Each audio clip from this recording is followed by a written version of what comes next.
Bem-vindos ao JKCast, o podcast de economia, finanças e investimentos, com José Cobori. Sejam todos muito bem-vindos a mais um episódio do JKCast. Estou aqui novamente com o Ed Cobori. Tudo bom, Ed? Tudo bem, por aí. Por aqui tudo tranquilo também. Vamos lá, pessoal. Então, novamente, só lembrando, a segunda turma da imersão em fusões, aquisições e valuation, segunda turma da imersão presencial, aqui em casa, tá? Limitada a 20 alunos. Quem tiver interesse, é só acessar aí os links que estão na descrição deste vídeo, tá ok? É uma imersão aqui de 4 dias, dia inteiro, né? Os 3 primeiros dias das 8 às 19, no último dia, que é um domingo, das 8 às 13 horas. Aqui em casa, presencialmente, tá ok? Então vamos lá. Perguntas em áudio e texto para o WhatsApp 61 981 17 0005. Perguntas entre 40 segundos e 1 minuto. Locais silenciosos e se identificando de onde você fala, tá ok? Então vamos aqui à primeira pergunta. Professor Cobori, bom dia, tudo bem? Me chamo Miguel, sou da cidade de Santa Cruz do Rio Pardo, estado de São Paulo. Eu fiz essa pergunta ao senhor em um vídeo de YouTube agora recente. O senhor prontamente me respondeu e pediu que encaminhasse essa pergunta para o programa do JKCast. Então vamos lá. A minha dúvida é a seguinte: no mundo dos investimentos, é de grande importância a obtenção de conhecimento nas áreas de finanças, contabilidade, economia, etc. Mas há algo que reparo nos grandes investidores, que além desses conhecimentos, eles também possuem uma grande visão de negócios, de forma que eles percebem rapidamente quando o negócio que se pretende investir é de fato bom ou não.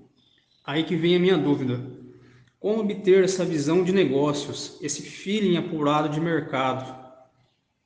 Desde já agradeço. Muito obrigado.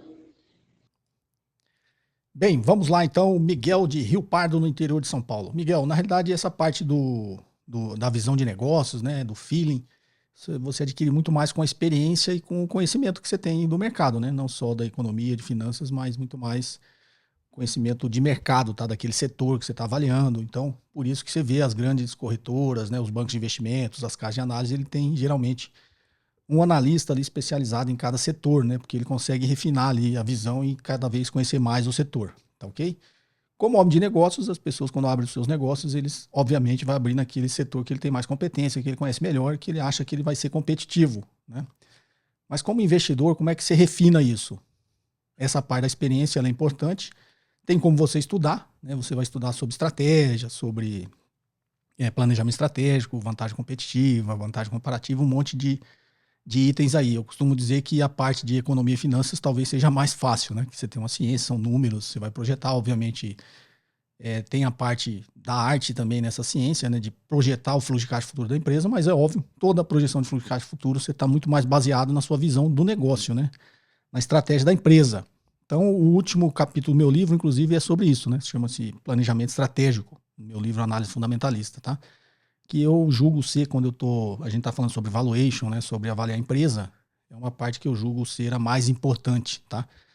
É porque quando você vai prever o que a empresa vai faturar no ano que vem, né, vai gerar de caixa daqui 1 ano, 2 anos, 3 anos e até no longo prazo, né, na perpetuidade, você está partindo do pressuposto que a empresa vai estar sobrevivendo, né? Não só vai estar sobrevivendo, como vai estar crescendo, se você projetar o crescimento do fluxo de caixa. Quando é uma empresa muito madura, a gente geralmente projeta ali que ela vai ficar estável, né, na maior parte do tempo, porque ela já atingiu talvez um nível de maturidade, de market share, de participação no mercado, e a missão dela é se manter competitiva ali para não perder o mercado.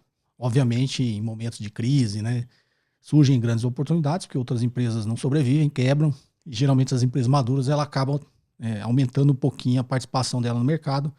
Isso também tem como você projetar. Obviamente que o futuro a Deus pertence, tudo é muito difícil você projetar no futuro. Mas como adquirir essa visão de negócios, né, esse feeling? Então, baseado aí nesse último capítulo que eu citei no meu livro, que chama Planejamento Estratégico, ele é baseado no modelo das 5 forças de Michael Porter, né? Então, as 5 forças de Michael Porter, que é um autor consagrado aí, considerado o Papa da Estratégia, que lançou um livro há muito tempo atrás, chama-se Estratégia Competitiva, e depois ele lançou um que chama-se Vantagem Competitiva, né? E até hoje são modelos que são utilizados aí quando a gente fala de fazer o planejamento estratégico de uma empresa, né? Então, qual que é a lógica por trás desse planejamento estratégico? É você imaginar que existam 5 forças de mercado, segundo o Porter, que essas 5 forças de mercado, a depender da intensidade delas ou não, isso vai determinar a rentabilidade da empresa, não só a sua sobrevivência, né, como a sua rentabilidade, tá? Então, qual que é o princípio? Quanto maior as forças do mercado sobre a empresa, ela vai ter uma rentabilidade menor. E quanto menor essa pressão dessas forças, ela vai ter uma rentabilidade maior. Então, todo o planejamento estratégico ele é baseado em cima desse modelo das 5 forças que a empresa deve fazer. E quais são essas 5 forças? Uma delas é a ameaça de novos entrantes, né, naquele mercado. Uma outra é a ameaça de produtos substitutos. Um outro é o poder de negociação dos compradores, o poder de negociação dos fornecedores e a própria rivalidade entre as empresas daquele setor, ou seja, a concorrência, né? Então, toda estratégia da empresa tem que estar sendo sempre visando minimizar essas forças, tá ok? Ou seja, você está num setor, né, se não tiver muita barreira de entrar nesse setor, você vai ter sempre uma pressão, ali uma ameaça, né, de novos entrantes nesse seu mercado, novos players chegarem nesse mercado para tentar extrair ali a rentabilidade e tomar uma parte do seu mercado. Do mesmo jeito, vai ter sempre uma ameaça de inventarem algum produto ou criarem algum produto substituto ao seu, que também é uma das ameaças, né?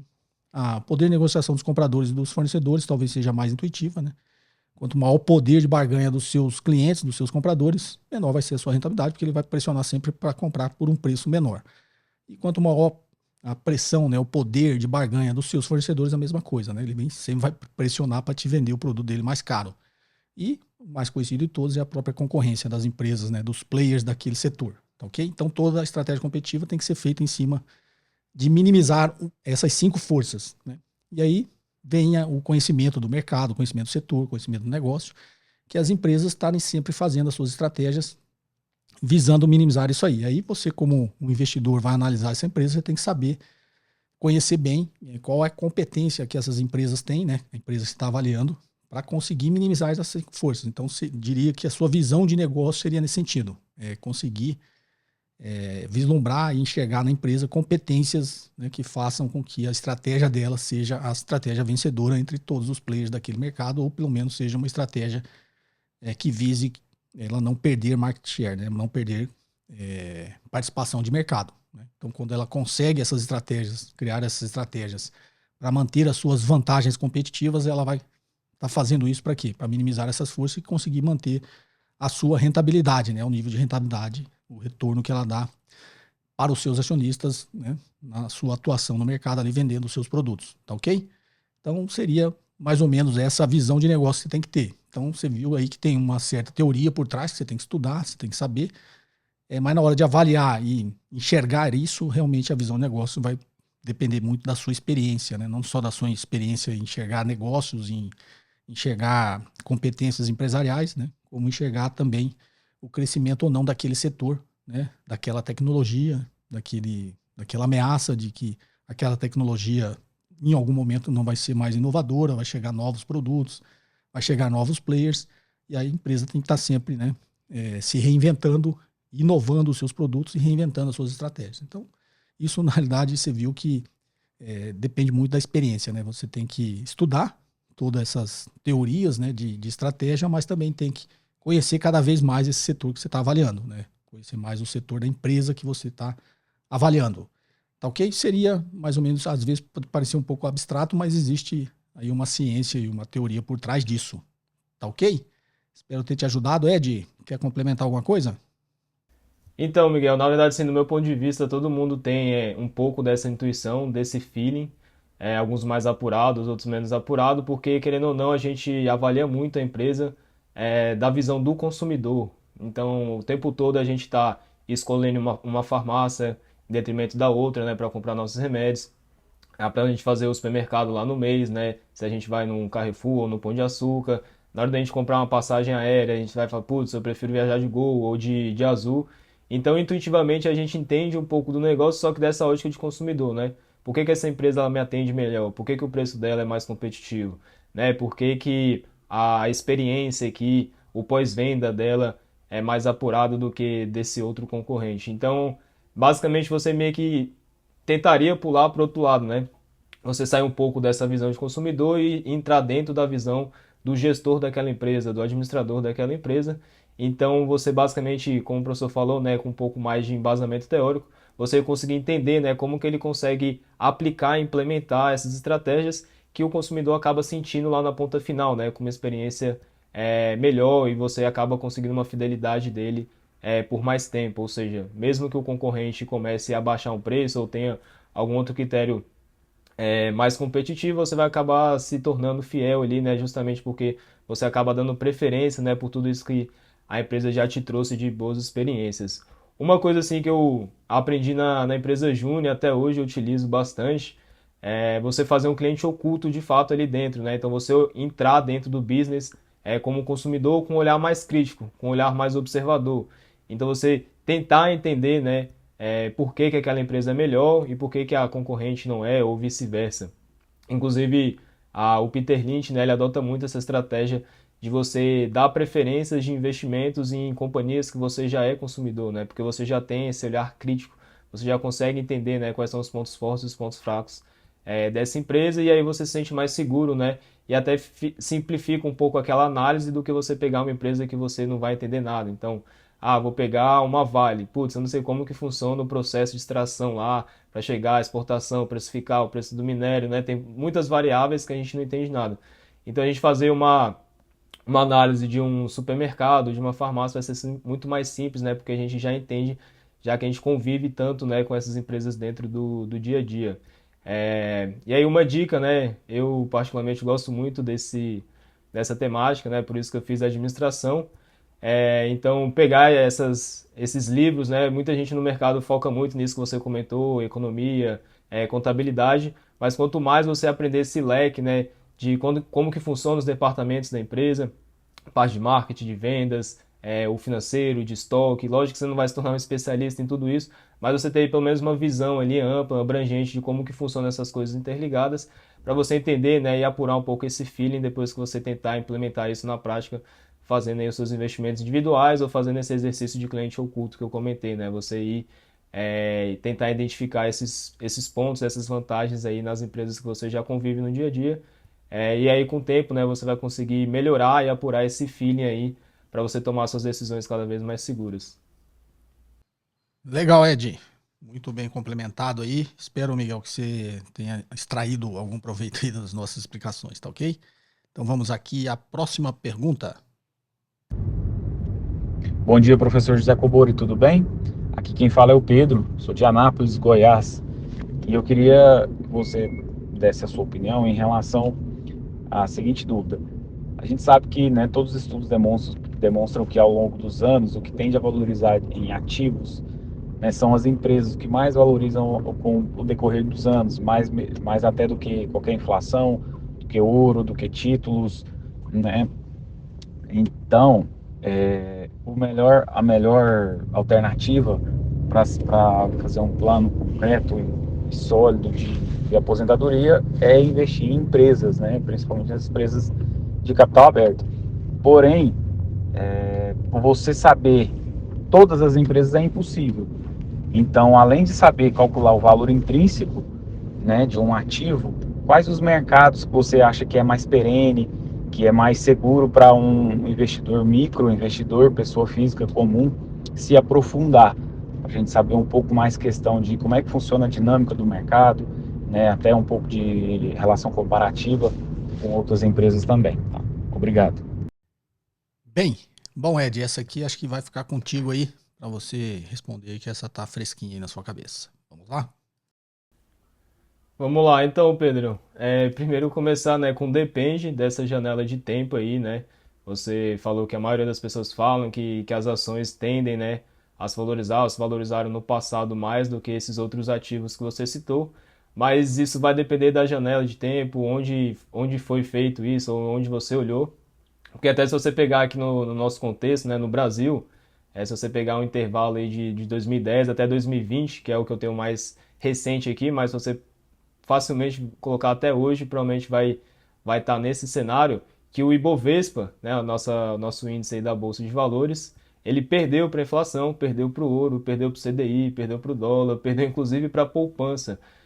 Então não tem como a gente afirmar, né, que sempre vai ser assim. Inclusive, eu até chutaria, né, da onde você tirou essa informação, provavelmente foi daquele gráfico que mostra o histórico, né, dos últimos 200 anos desses investimentos lá dos Estados Unidos e mostra que as ações se valorizaram, né, infinitamente mais do que essas outras classes de ativos.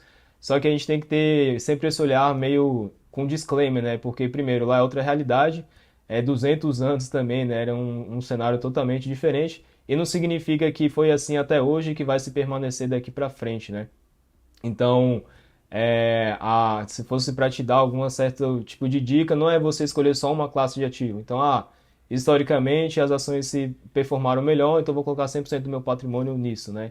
E apostar que aqui 20, 30 anos, quando me aposentar, ele vai ter rendido mais, né? Por que não você diversificar um pouco em cada classe de ativo, né? Ele pode ter uma função dentro do seu portfólio, a parte disso, até porque o futuro é incerto, né? Possa ser que a parte de fundos imobiliários renda mais aqui para frente, ou o dólar dispare, então a gente nunca vai saber exatamente. A ideia é a gente conseguir montar, né, um portfólio bem diversificado para a gente tentar usufruir, né, o benefício, os pontos fortes aí de cada classe de ativo desse. Inclusive, se você for pegar os fundos previdenciários, mesmo que ele seja de muito, muito longo prazo, de 30, 40, 50 anos, você vai ver que quase nenhum deles investe mais do que 30, 40% em ações. Então, porque a gente, né, faria basicamente com todo o nosso patrimônio. Então, lógico que quando você aumenta esse horizonte, inclusive tem alguns estudos que eu até comentei já aqui nos outros podcasts, que você aumenta a probabilidade do seu portfólio ficar positivo e você minimiza o risco, né? Parece meio contrassenso, mas os estudos mostram, né, que quando você aumenta e você tira aquela volatilidade do mercado, as coisas ficam mais estáveis, então você acaba conseguindo minimizar, né, um pouco o risco de todo o seu portfólio.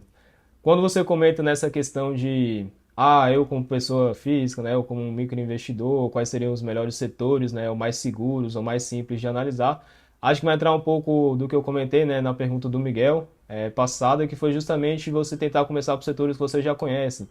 Então, hoje eu trabalho com telecom, ou eu trabalho com parte de, né, num banco, né? Provavelmente você vai conseguir fazer uma apuração e uma análise muito mais precisa do que se você for pegar um segmento totalmente desconhecido. Mas historicamente os setores mais perenes, assim, se você quer tentar alocar, né, algumas ações mais estáveis, são o setor de energia, o setor imobiliário, o setor de saúde, o próprio setor de alimentos, né, de saúde. Então são coisas que provavelmente vão ter empresas ali que existem, né, centenárias, possuem há muito tempo dando resultado, e a tendência é que elas permaneçam assim ao longo do tempo, né? Putz, se a empresa existe há 100 anos, é mais provável que ela continue existindo do que uma empresa que nasceu agora, né? Apesar de que na rentabilidade, na explicação anterior, eu falei basicamente o contrário, né? Não significa que deu certo no passado que vai continuar dando certo, mas historicamente esses setores aí são mais perenes e se fosse para estimar aqui, né, eles possuem menos falências ou problemas ali de empresas tendo algum tipo de recuperação judicial. E para você conseguir fazer uma análise profunda que te dê segurança para você alocar o seu dinheiro, né? Eu colocaria aí pelo menos um mês de dedicação, você olhando ali os documentos da empresa, os demonstrativos financeiros, olhar o segmento dela, a parte de como a economia vai impactar, você olhar os concorrentes. E não necessariamente você vai investir naquela que você começou a análise, né? Às vezes quando você está mapeando os concorrentes, você fala, putz, essa concorrente aqui está me dando um feeling que ela vai sair vencedora no mercado do que essa outra que eu estou analisando, você acaba mudando, né, essas diretrizes. Se você achar que não faz sentido, né, ou você não tenha conhecimento suficiente, ou não tenha tempo, ou não goste de fazer esse tipo de análise, aí talvez faça sentido você olhar, né, a possibilidade de você terceirizar esse tipo de ação, né? Então, você investir através de ETFs, através de fundos de investimentos, ou pegar já um relatório que vai te dar isso mastigado, né, ou com uma assinatura de uma casa de análise, ou até mesmo você terceirizar com um profissional da área que vai conseguir personalizar esse portfólio junto contigo, adaptando ali um pouco, né, com seus objetivos de vida e vendo o que faz mais sentido aí no momento atual. Só tem que tomar cuidado que quando você terceiriza, né, esses custos podem comer uma fatia relevante do seu patrimônio. Então você tem que ver, né, putz, eu sozinho, eu vou conseguir ter qual rentabilidade? Se eu terceirizar, vai aumentar a minha rentabilidade, mas qual que vai ser o custo para isso? Então você tem que se atentar em relação a esses pontos. Mas para recapitular aí a sua pergunta, eu acho que fica aí também de sugestão para os demais ouvintes, né? você nunca apostar em só uma classe de ativo, né? Você pode diversificar aí em várias e diversas, né? Não necessariamente você deixar todo o seu patrimônio somente em uma. E você vê se faz sentido você investir sozinho, fazendo essas análises aí mais minuciosas, você vai precisar de ajuda aí com alguém para facilitar aí o seu dia a dia e você não ter que gastar muito tempo e energia com isso, porque na verdade o seu foco deveria ser em outras coisas, a não ser que você goste, né? Mas basicamente seriam aí essas minhas sugestões. Legal, Ed. Bom, tão bem explicado e detalhado aí que eu nem vou me atrever a acrescentar nada. Vamos logo aqui, então, para a próxima pergunta. Boa tarde, professor José Cobori. Aqui quem fala é Giordano de Brasília, espectador assíduo do seu canal.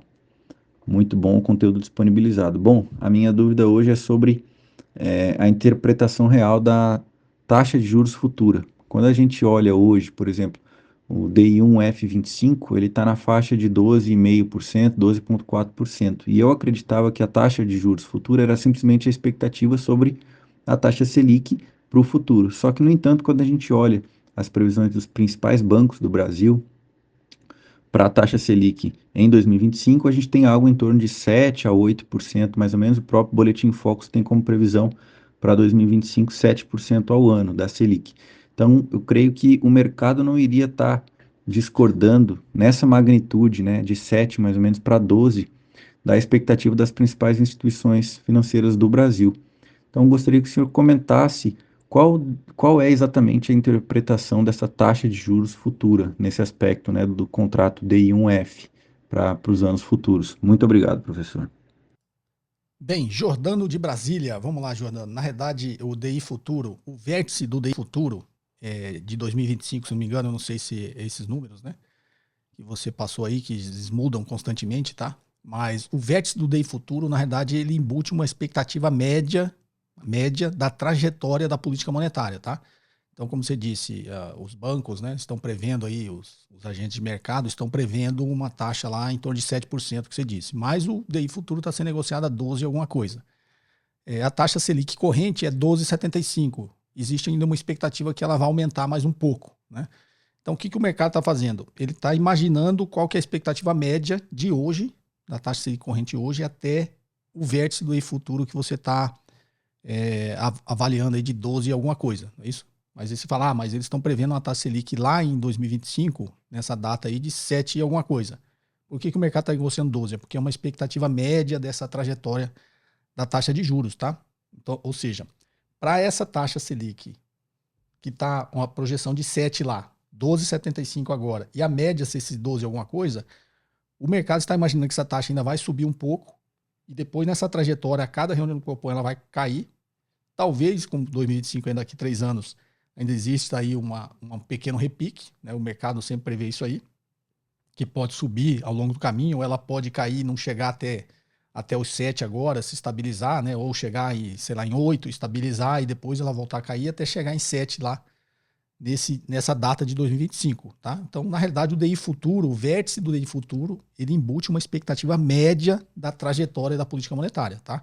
Ele não está dizendo que 12,75 vai ser lá. Porque você está fazendo uma comparação, o que os economistas estão prevendo que a taxa Selic em 2025 vai estar 7% e o vértice do DI futuro está sendo negociado a 12 alguma coisa, né?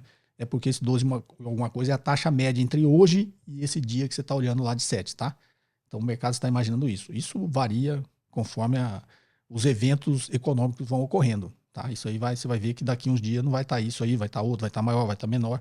E a própria projeção de 7% lá para 2025 vai se alterar também. Então, isso na realidade, a cada segundo, o DI futuro de um dia, ele tem uma liquidez muito grande, né? Porque, na realidade, o maior volume de negociações de contratos futuros é de taxa de juros, tá? Para quem não sabe, os ativos financeiros negociados no mercado futuro, a gente tem as commodities, todo mundo conhece, né? Café, milho, soja, boi, tem tudo lá no mercado futuro. Mas, digamos, quando existia lá os pregões Viva Voz, a gente falava os pitches, né? Os maiores pitches ali de negociação, que não existe mais o Viva Voz, mas hoje, quando você olha o maior volume de negociações de ativos no mercado futuro, são os ativos financeiros, que é a taxa de juros, o dólar, né? E o índice Bovespa, tá? Por que o taxa de juros é o que tem mais liquidez? É porque tudo no mercado é juros. Então, você está fazendo operações de taxa de juros se protegendo de praticamente todos os investimentos, né? Inclusive, quando você fala de mercado futuro de moeda, de dólar, né? Quando o Banco Central faz esses swaps cambiais, ele está trocando moeda por juros. Tá? Então, tudo é a expectativa, o parâmetro de tudo é juros. Por isso que o DI futuro de um dia é o que tem maior liquidez no mercado futuro. Tá? Então, isso vai se alterar a cada segundo. Se você olhar para um broker de negociação de DI futuro de um dia, você vai ver que ele, a cada segundo ele está sendo negociado a uma precificação diferente, né? Porque os agentes estão lá fazendo hedge e especulando, tá? Estão arbitrando também, né? Você pode arbitrar DI futuro com título público também. Então, teoricamente, o DI futuro de um dia é a taxa dos títulos pré-fixados que estão ali nos vértices da curva de juros, tá? Na estrutura a termo da curva de juros. Então, isso vai se alterar constantemente. Mas essa foto que você tirou exatamente nesse momento, o mercado estava imaginando que a trajetória da política monetária tinha uma expectativa média nesse valor que você falou, de 12%. Tá ok? Espero ter elucidado aí esse mistério para você. Ed, alguma coisa a acrescentar, não? Não, até gostaria de complementar, mas é uma temática que eu não entendo muito também. Inclusive peguei alguns aprendizados aqui com a resposta, mas pode passar aí para a próxima. Legal, então vamos aqui a próxima, agora em texto. Boa tarde, professor. Me chamo Felipe e falo de Ivoti, Rio Grande do Sul. O múltiplo PL no denominador lucro considera também os pagamentos de proventos ao longo dos anos para determinar o tempo de retorno do investimento? Ed, essa é para você. Acho que na passada você respondeu alguma coisa também sobre PL, né? Então, que é um indicador, um múltiplo. Então, essa vai que é sua. Então, Felipe, vamos lá. Vou começar a responder aí, né, a sua dúvida.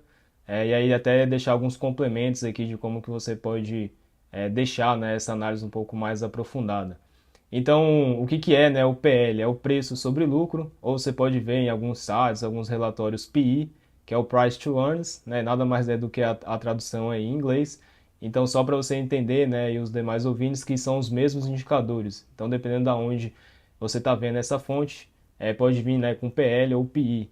E aí, geralmente, esse lucro que você utiliza para calcular, que é a parte de baixo, né, da equação, você vai pegar aí os últimos 12 meses e o preço você vai pegar a cotação atual. Então, inclusive, esse indicador é um indicador que ele vai mudar todo dia, a todo instante. Então, você vai calcular ele hoje, amanhã ele já vai ser diferente, justamente porque a cotação vai ser diferente.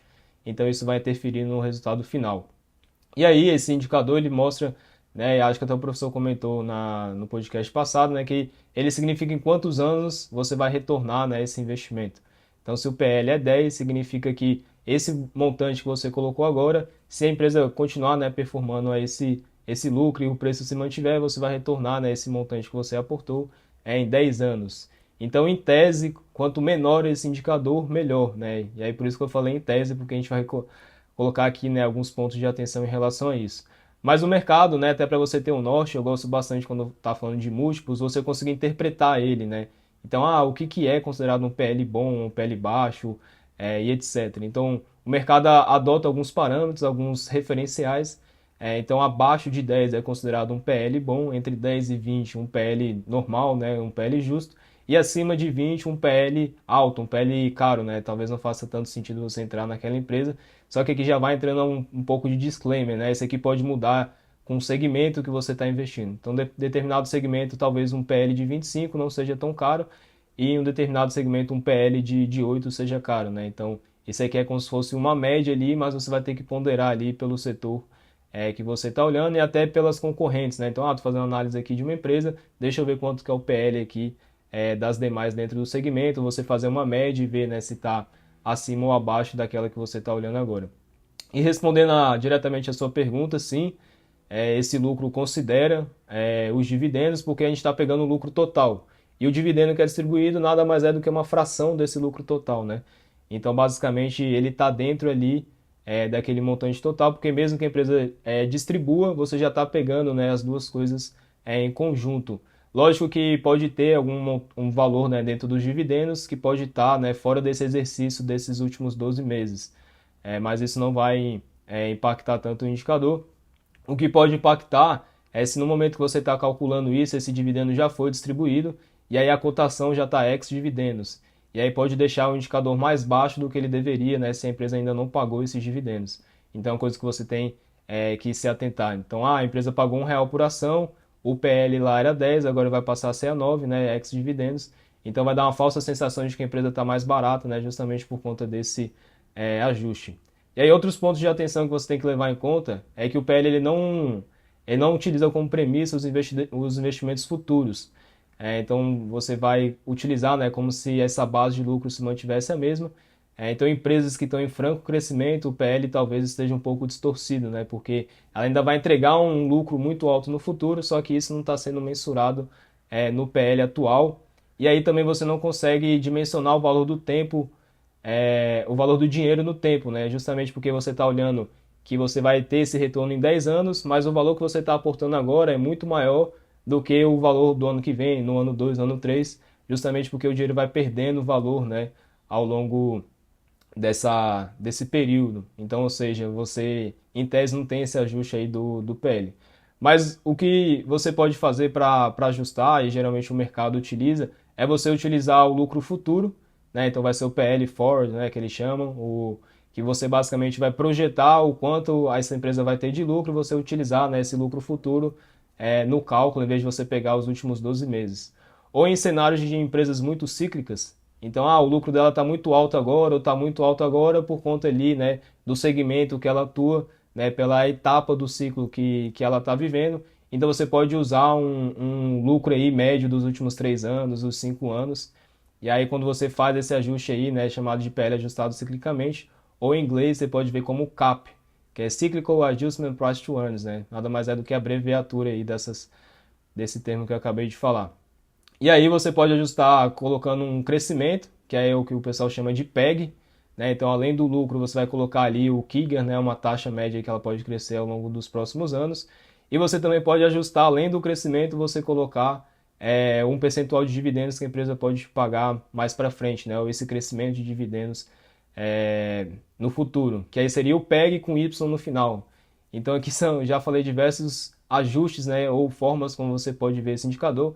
Então, o mais comum é o PL, você pode ajustar ele ciclicamente, você pode ajustar ele pelo crescimento, que aí seria o PEG, que é o PEG, né, que aí estaria no caso em inglês, e o PEGY, que estaria além do crescimento, né, que é esse G de growth, estaria o Y de yield, né, de dividend yield, ajustado aí nessa equação. E aí, algumas limitações do PL mais simples, né, que é o primeiro que eu citei, é que você não pode utilizar ele em empresas que estão tendo prejuízo, né? Ele vai dar um PL negativo, ou seja, ele não está tendo lucro, então na hora que você for colocar lá o indicador vai ficar negativo. Então você vai ter que olhar outros indicadores alternativos a ele.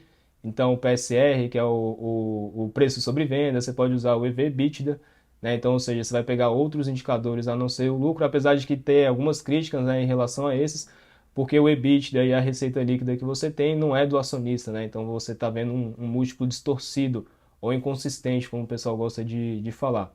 E o PL também, né, é muito utilizado para empresas de growth, né, de alto crescimento, empresas de tecnologia, porque aí você vai calcular como a empresa, o lucro dela atual é baixo, e a expectativa do mercado é alta, então a cotação vai ser alta, vai dar um PL bizarro, né? Então, você pegar aí esses exemplos, você vai ter um PL de 1.300 e cacetada, 2.000 cacetada, né?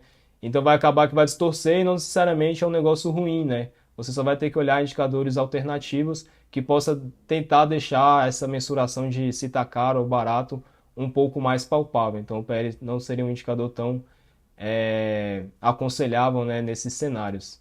Mas é isso, espero que não tenha complicado demais a explicação. É uma temática que dá para se aprofundar bastante, até comentei isso, né, na semana passada, porque dependendo do lugar que você está olhando, ou dos ajustes que você quer fazer, né, vai mudar totalmente ali o resultado final. Então, a ideia de eu transmitir aqui como que funciona isso, a equação e etc., é justamente você entender qual que vai fazer mais sentido aí na análise que você está fazendo, ou se você vê e entender, né, os motivos que fizeram aquele analista, ou aquele relatório, ou aquele site, né, fazer essas modificações. Legal, Ed. Bom, só fazendo um acréscimo aí, o Ed falou aí do PEG Ratio, né? O índice PEG aí. Tem um podcast, acho que um pouco mais antigo, depois vocês busquem aí no canal que eu explico sobre a lógica, né, por trás dessa fórmula aí do PEG Ratio. Tá ok, pessoal? Só consultar aí, se o editor conseguir encontrar, ele vai colocar aqui no card aqui. Tá joia? Vamos aqui então à última pergunta. Olá, professor José Cobori. Meu nome é Charles Fonseca e moro em Caldas Novas, Goiás. Primeiramente, quero agradecer ao conteúdo de primeiríssima qualidade, a você com todo o meu carinho e respeito. Professor, minha dúvida é a seguinte. Recentemente ouvimos que o Fed injetou uma liquidez enorme na economia dos Estados Unidos e agora ele aos poucos está retirando essa liquidez do mercado. Mas como é na prática esse mecanismo de injeção de dinheiro? Como esse dinheiro chega de fato na mão do cidadão comum? Muito obrigado pelo espaço e por dedicar o seu tempo conosco. Forte abraço. Bem, vamos lá. Charles Fonseca de Caldas Novas, Goiás. Bem, Charles, na realidade é uma dúvida que todo mundo tem, parece uma coisa muito abstrata, né? Primeiro eles falam assim, tá imprimindo dinheiro e jogando no mercado. Na realidade é uma forma de dizer, né, como é que está injetando, porque imprimir dinheiro, na realidade o dinheiro que é criado, ele não é todo impresso, tá? O impresso é só o meio circulante, ou seja, aquele papel físico que você precisa, né? Que hoje, cada dia, menos as pessoas andam com dinheiro vivo. Hoje quase tudo é feito via eletrônica, né? Transferência, Pix, TED, né? Você faz os pagamentos todos e ninguém vê papel moeda circulando. Então, a Casa da Moeda, no caso do Brasil e nos Estados Unidos, que imprime lá o dinheiro, eles imprimem aquilo que a gente chama de meio circulante, que é a necessidade do dinheiro físico, né, de circular. Mas a grande maioria do dinheiro que é injetado na economia, ele não é papel moeda, ou seja, então, quando a gente fala em impressão de dinheiro, é um modo de se referir a essa injeção, né, essa criação de dinheiro. O dinheiro é todo criado de forma eletrônica, tá? Então tem duas formas, né, que geralmente isso é feito nesses ciclos aí de política monetária, que os bancos centrais injetam dinheiro na economia, como você citou o Fed, né, que é o Federal Reserve, é o Banco Central Americano, digamos, desde a crise do subprime e agora, né, na crise da pandemia, eles injetaram aí trilhões e trilhões de dólares da economia. E a sua dúvida é como isso chega na mão do cidadão comum, né? Então é bom que o exemplo do Fed, eu vou dizer as duas formas que isso é criado, né? Uma, quando, inclusive na crise subprime, né, que foi criado muito dinheiro, o que foi na crise subprime? Os bancos começaram a quebrar, o Lehman Brothers quebrou e vários bancos quebrou e teve um que a gente chama de crise de liquidez, né? Então essa crise de liquidez, muito ativo podre, e aí já teve perguntas aqui, né? Como é que o Banco Central compra ativo podre? Na realidade, o balanço dos bancos comerciais, né, ou dos bancos de investimento, no caso lá dos Estados Unidos, tinha lá um monte de títulos subprime, que virou pó, ficou podre, e consequentemente outros ativos da economia se tornaram muito arriscados, e é o que eles chamam de ativo podre, né? Um monte de títulos, commercial paper, debentures, né? Quando a gente fala de títulos corporativos, ficaram lá no balanço dos bancos sem liquidez nenhuma. E uma forma do Banco Central injetar liquidez é ele comprar esses ativos, né? Então é só uma operação contábil. Ele pega e compra esses ativos do banco comercial. O que ele faz? Ele cria eletronicamente dinheiro no sistema, passa esse dinheiro para o banco comercial e o banco comercial passa os ativos podres para o Banco Central, né? Inclusive, nessa operação, depois de algum tempo, o Fed teve inclusive algum lucro, né? Porque ele compra lá um negócio na bacia das almas, muito desvalorizado, né? Muitos quase virando pó. Depois que o mercado se recuperou, ele conseguiu vender esses ativos no mercado e teve até algum lucro, tá ok? Mas no momento que ele está injetando a liquidez é isso, né? Os bancos ficam com esse monte de ativo podre, existe uma crise de crédito no mercado, uma crise de liquidez, e aí o Banco Central, para tentar destravar a economia, porque aí falta dinheiro, né? Falta dinheiro, não tem crédito no mercado, né? Os bancos param de financiar compra de consumo, crédito para financiamento imobiliário, crédito para financiamento de compra de automóvel, ou seja, todo tipo de crédito, né? Crediário de comércio, todo tipo de crédito ele seca. Os bancos, até por uma questão do momento de segurança, eles param de conceder empréstimo, né? Param de emprestar dinheiro no mercado, porque no balanço dele também está com um sério problema de, como eu disse, uma quantidade de ativos que deixam de ter liquidez, né? Porque eles simplesmente aumentaram muito o risco desses ativos, eles deixam de ter liquidez e os bancos, para se proteger, para proteger o próprio sistema, eles param de conceder crédito e esse é como se eles falam que o crédito fica ali represado nos bancos, né? E aí o Banco Central, para tentar destravar isso, o que ele faz? Ele vai lá e compra esses ativos do sistema financeiro, simplesmente criando dinheiro eletronicamente, uma operação contábil, acredita ali no ativo daquele banco e pega os ativos podres para ele, tá? Isso é assim que é feita essa injeção de liquidez sob esse ponto de vista. E aí o que os bancos fazem? Agora trocou o ativo podre por dinheiro, agora ele tem dinheiro, vai ter um pouquinho mais de tranquilidade ali na gestão do risco dessas instituições e ele começa novamente a conceder crédito, destravar a economia, começa a conceder crédito para tentar girar a atividade econômica, tá? E aí como que esse dinheiro chega na mão do cidadão comum? Via crédito, né? Então você vai lá na Casas Bahia, digamos, estou Estou falando dos Estados Unidos, mas só dando um exemplo aqui, né?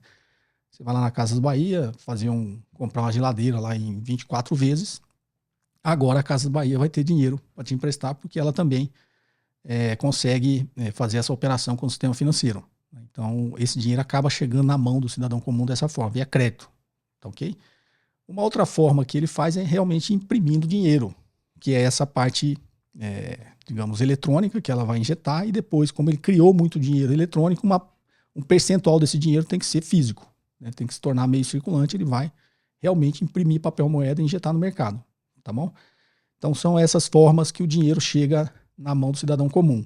E ele estava fazendo compra de ativos, né? O Fed também teve essa outra vertente aí. Ele tinha um programa que comprava 120 bilhões de dólares por mês, tá? De ativos no mercado, de títulos, né? Comprava o próprio título do Tesouro Americano e comprava os títulos corporativos. Então ele ia lá e começava a fazer essa operação e comprar esse título. Quando você troca título por dinheiro, você está injetando dinheiro no mercado. Então, nessa política monetária de queda da taxa de juros, que geralmente nessas crises a taxa de juros cai bastante, caiu no Brasil. O que é a taxa de juros? É o preço do dinheiro. Então, quando a taxa de juros começa a cair, o que o Banco Central, o Tesouro, o Banco Central está sinalizando, né? O Banco Central está sinalizando, fazendo as operações com título público, tá? Inclusive, tem aquela discussão, já falei aqui no podcast também, que mais de 1 trilhão, né, que está lá na contabilidade do Banco Central de títulos públicos não é dívida, tá? São títulos que o Tesouro emite para o Banco Central poder praticar a política monetária. Que é uma grande discussão sobre dívida bruta, dívida líquida do país, né? Que sempre vem à tona e as pessoas talvez, às vezes, não entendem. Acho que teve um podcast que eu expliquei bastante sobre isso também.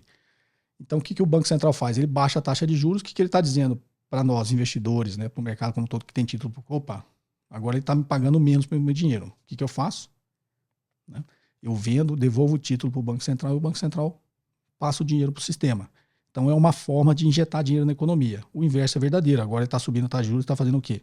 Estou pagando mais pelo seu dinheiro. Me dá seu dinheiro aqui, eu te dou título público. Né? O inverso, que é exatamente essa injeção de liquidez, seu dinheiro está valendo menos. Né? Toma aqui seu dinheiro e dá aqui de volta o título público. Então ele está injetando dinheiro na economia dessa forma também. Como vai chegar na mão do cidadão comum? Da mesma forma. Tá? Agora os bancos com mais dinheiro, né? Todo banco tem uma reserva de dinheiro e título público, tá?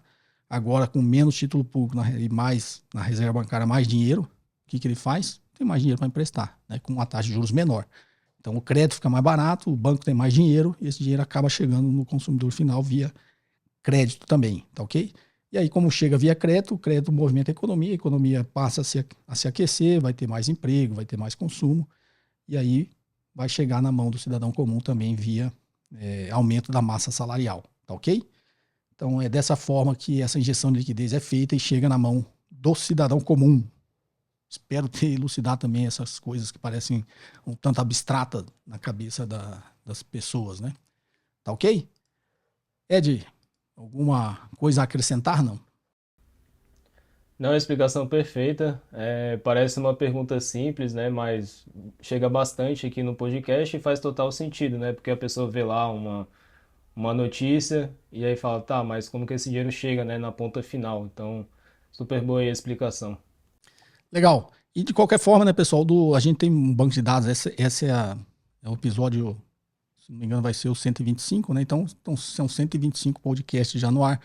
Tem bastante podcast que cada assunto desse está em mais detalhes, tá? Então é só procurar aí que vocês encontram os assuntos que o Ed falou, como eu citei agora, tem bastante material também. E essa parte de economia também tem, tá ok? Espero que vocês tenham apreciado este episódio.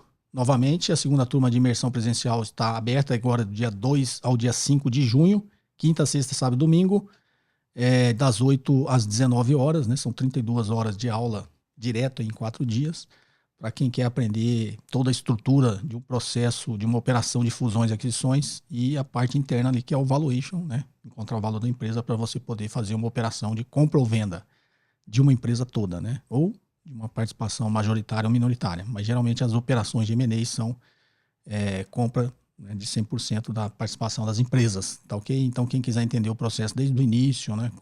Como se aborda uma empresa, como se vende uma empresa, como se aborda uma empresa para comprar, né? Toda a documentação utilizada no processo até o fechamento e inclusive após a operação, né? Que a gente chama de pós-fusão, que na realidade é muito pouco, né? Quase não existe fusões, são só aquisições, tá? Mas A gente chama de operações de M&A, fusões e aquisições. Toda operação de reorganização societária é considerada uma operação de M&A, tá joia?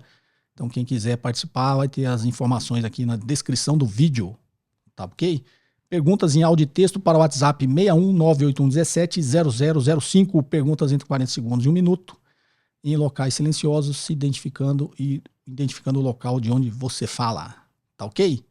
Ed, alguma consideração final? Não, só agradecer mais uma vez pelo convite, pela participação. Semana que vem vou estar em Brasília, né? Vamos ver se dessa vez a gente consegue fazer presencial. E para quem está considerando fazer imersão aí, super recomendo. Posso atestar na prática, né, que eu fiz aí a primeira turma. Não vou conseguir ir para a primeira, não vai casar aqui a agenda e estou indo muito para Brasília, né? Mas façam, vale muito a pena. Acho que 99% que eu aprendi desse assunto eu absorvi lá. E aí os exemplos na prática, né, tornam a absorção do conteúdo muito mais fiel do que você simplesmente ver num livro ou ver num vídeo, porque de fato ali você vai ver cases reais e aí isso facilita, né, no aprendizado e na hora que você vai compilar todo o conhecimento. Legal, Ed. Então, terça-feira você está aqui, né? Ed está tocando um projeto aqui de M&A também e vai precisar passar uma semana em Brasília. Tá ok, Ed? A gente se vê na terça que vem. A todos vocês, um forte abraço. Até mais. Você ouviu mais um episódio de JK Cast, o podcast de economia, finanças e investimentos com José Cobori.